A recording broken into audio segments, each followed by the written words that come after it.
Hello everyone, we are students of Postgraduate Institute of Management affiliated with Sri Jayavarthanapura University.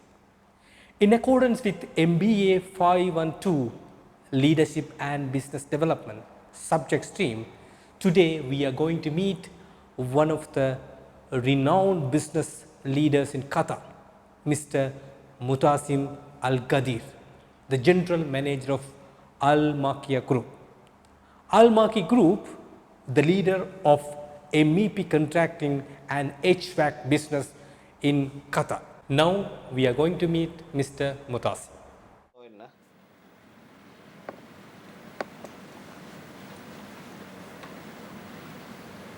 Welcome guys. Hi, Mutasim Ghadir. How are you? Hello. Mutasim Here, Ghadir. Hi, Mutasim. How nice meeting you. Mutasim. Nice to see you guys. Have a seat. Mr. Mutasim joins Al-Maki Group in 2002 as a young mechanical engineer. And in 2010, he became the general manager of the company at the age of 33.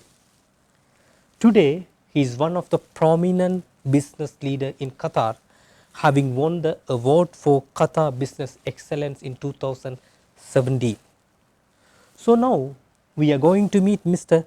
Mutasim and have an erudite discussion on his envisioning leadership and business development.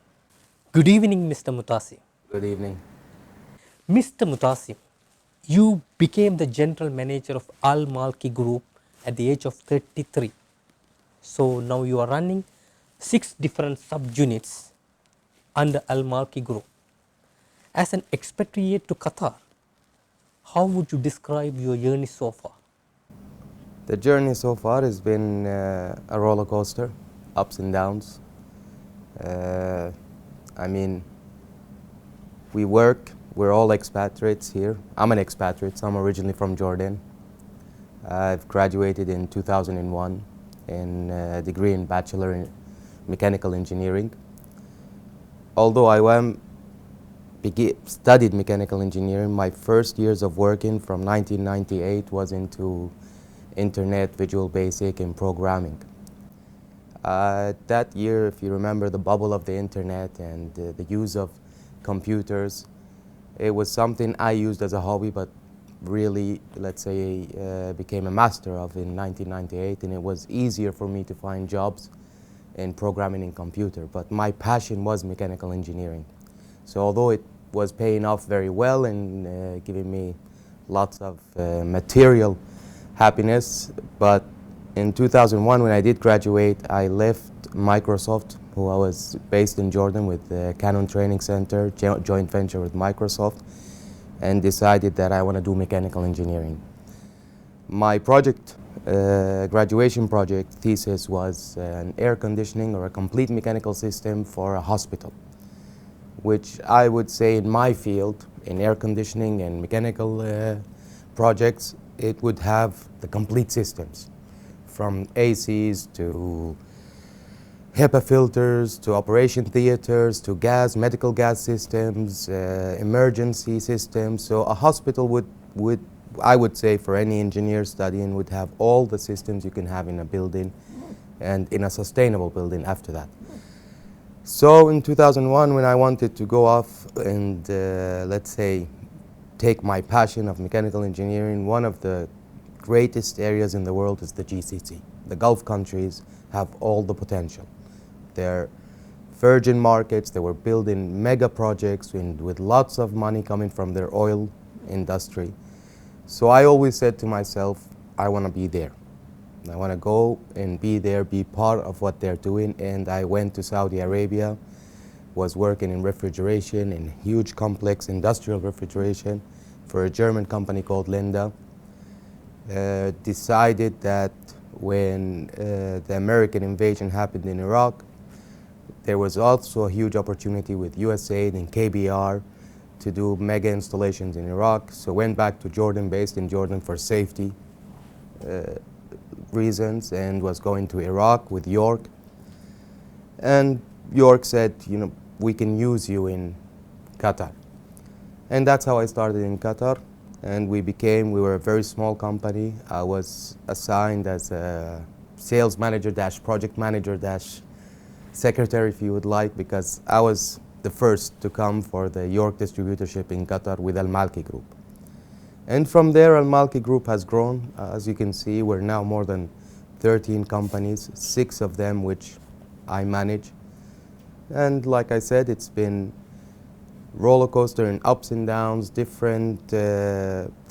This region, although it's very particular and specific in its variables, but it is integrated so much in a bigger region and then the whole world. And like they say today, it's a global village. Something can happen in America today, the chain reaction reaches you, but it will reach you. It's a matter of time until it reaches and hits. So at the end, I'm happy, let's say. So wonderful. You have become a successful business leader at fairly young age, apart from your journey so far. How did you manage to craft such success here very recently?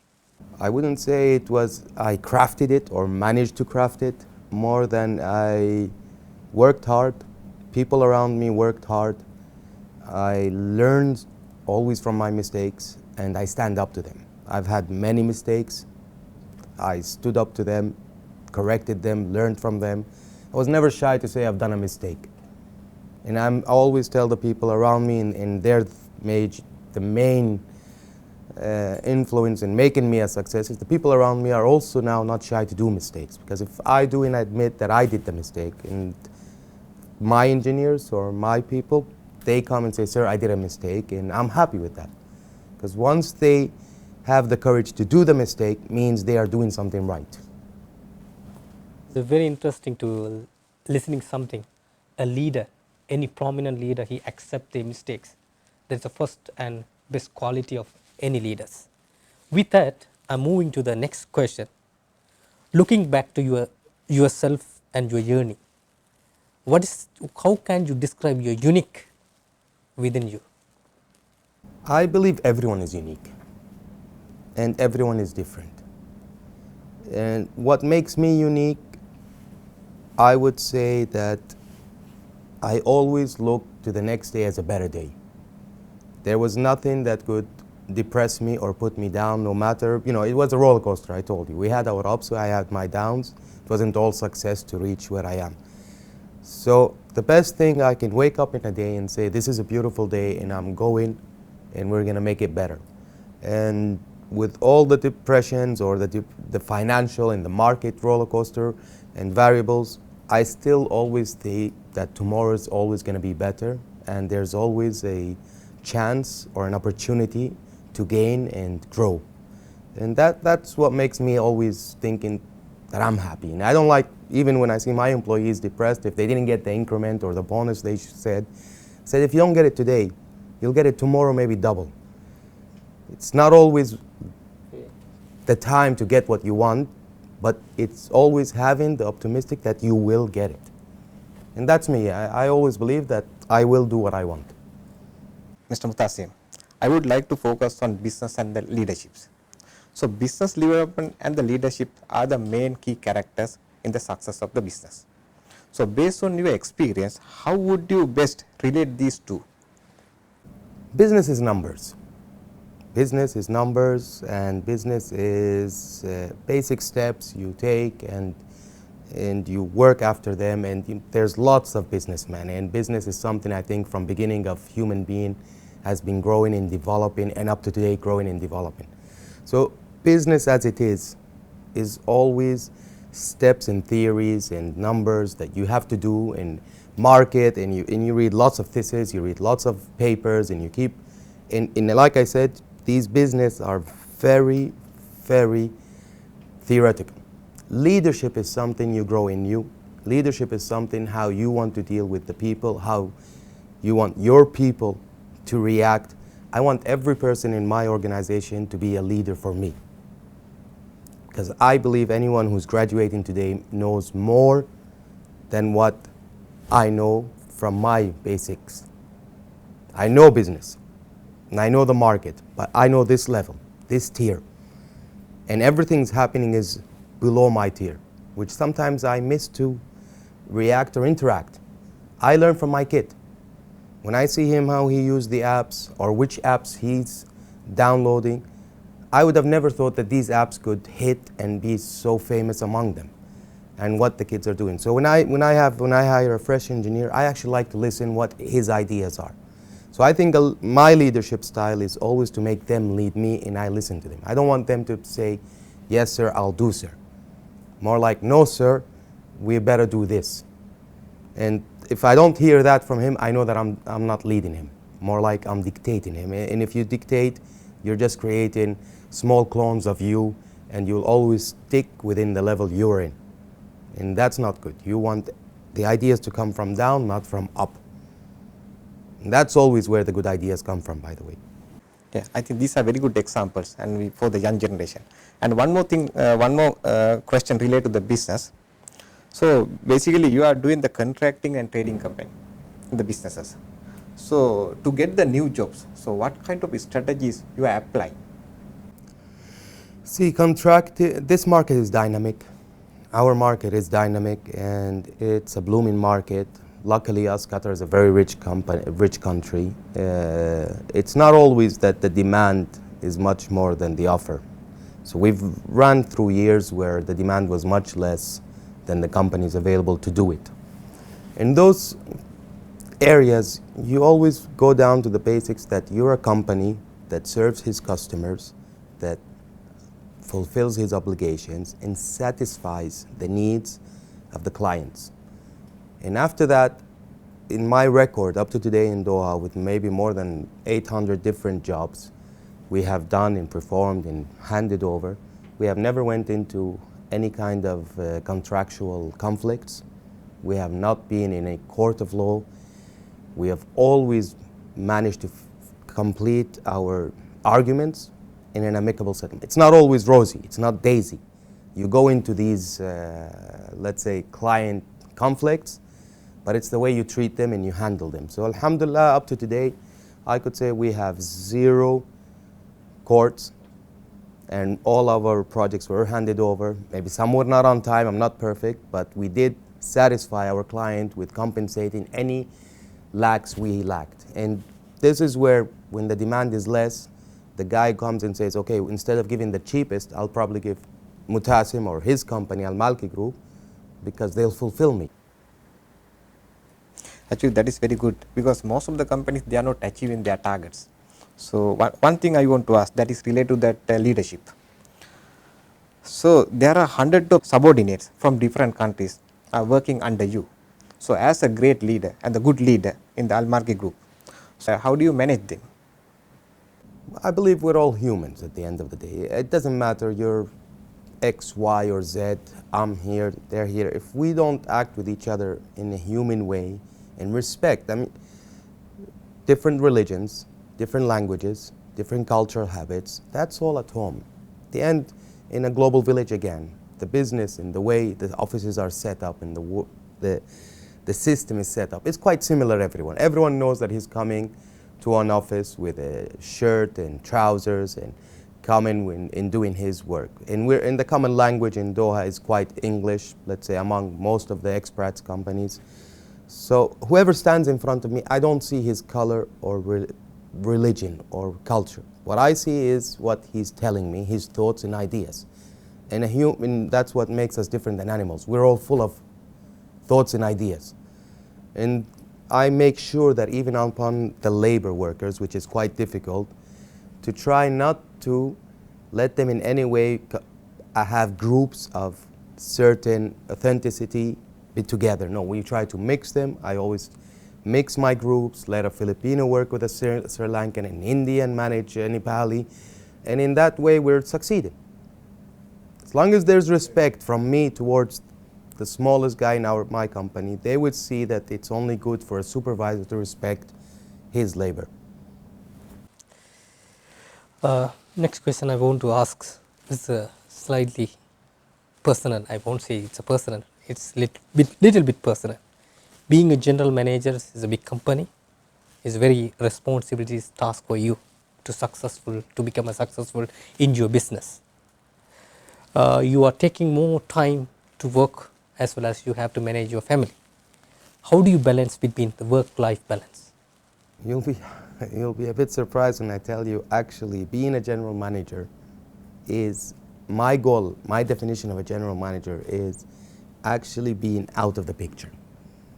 General managers, I feel I succeeded when I'm not in office and the company is working as if I am in office. That's my own definition, and I don't know how much it is in theory, but this is. If I'm a general manager, I believe I've succeeded when I'm not here. So I actually get a lot of time with my family, and my family is a priority to me. My kids, I have 2 beautiful kids. I try to spend as much time with them as I can. I do vacations. I do vacations quite often.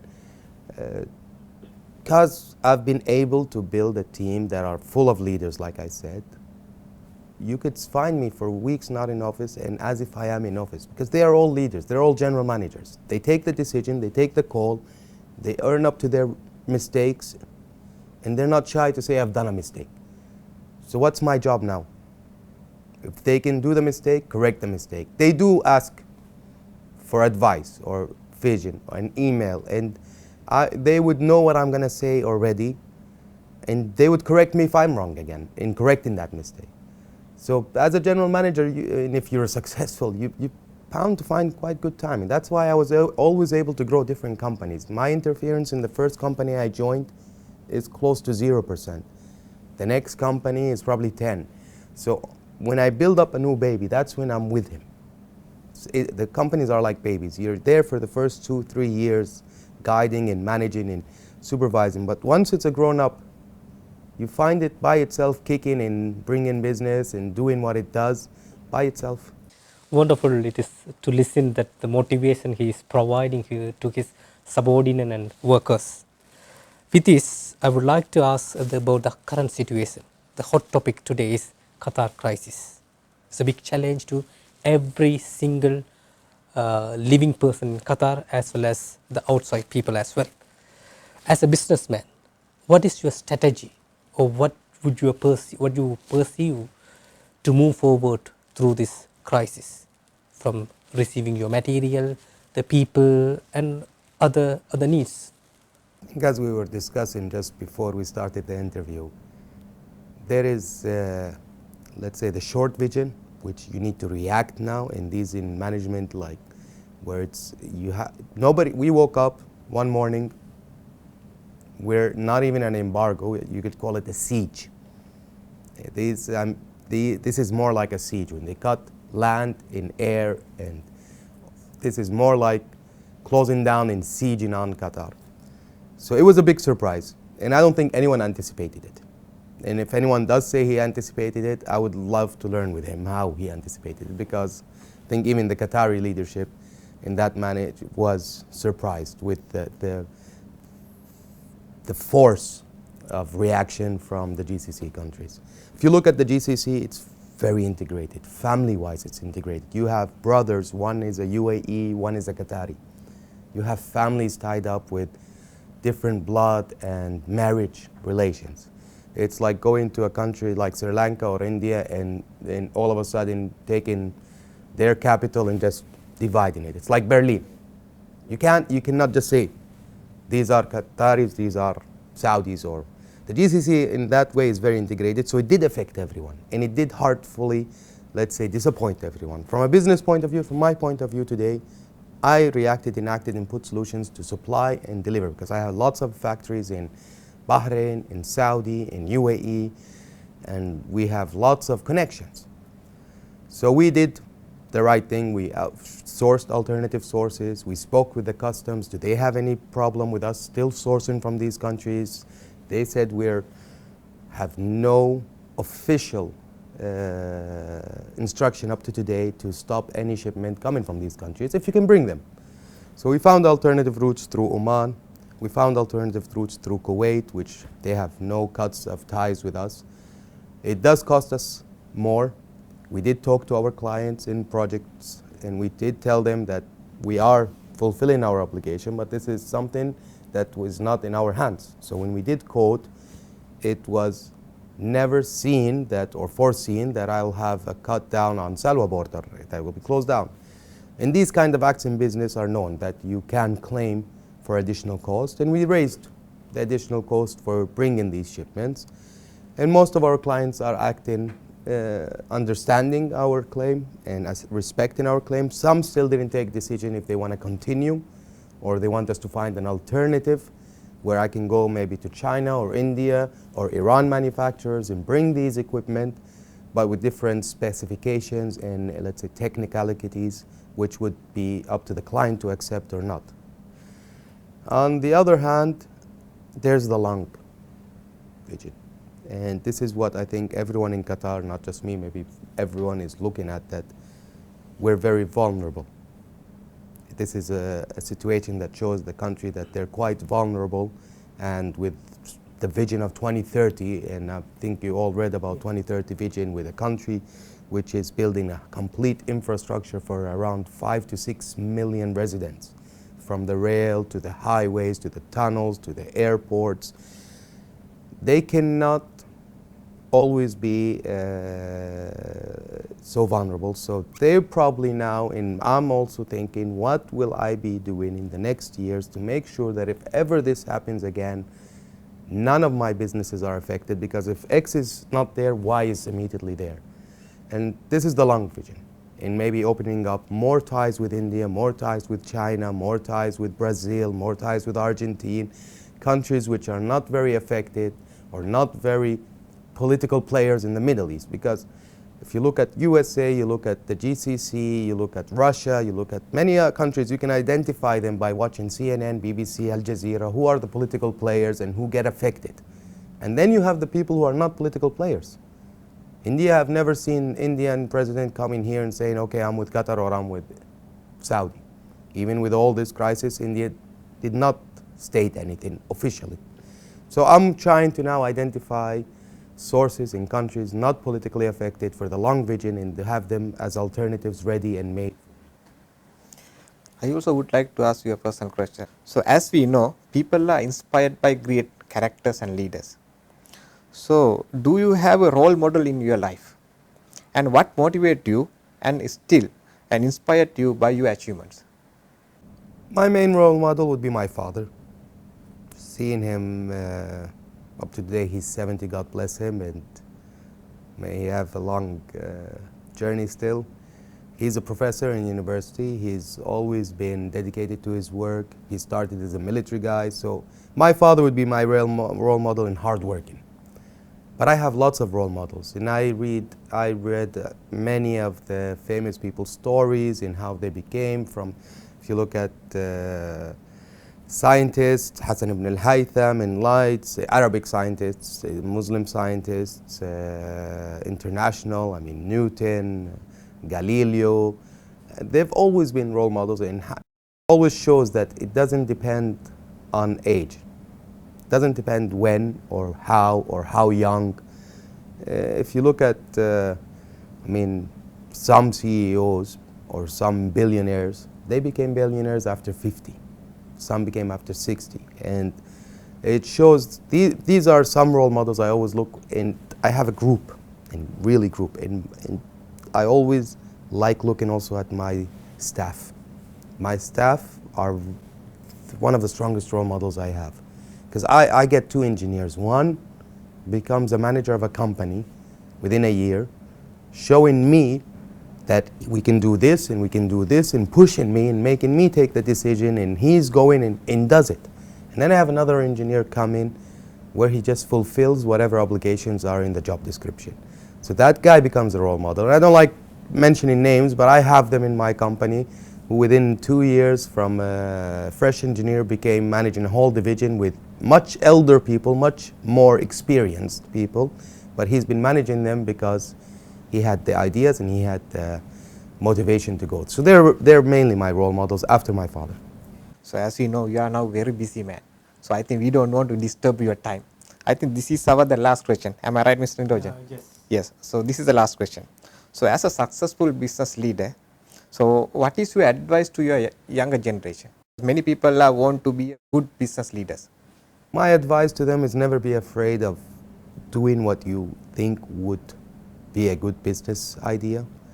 And don't become a pastry where the environment pastes you. More like become the baker that bakes the pastry. If you come out and you're gonna just accept what the environment or the people around you are telling you, then you're being pasted into a clone of someone. No, become a baker and bake your business and make it happen. That's why I advise. Thank you, Mr. Mutasim. Actually, this was a really knowledgeable and revealing discussion for us. It is a great pleasure to meet you and have an honor of spending your valuable time for us. Thank you very much sharing for your knowledge, and we wish you very successful for the future. Thank you very much, guys. It was a pleasure having this discussion. Thank you very much. Thank you very much. Thank you very much. Thank you very much.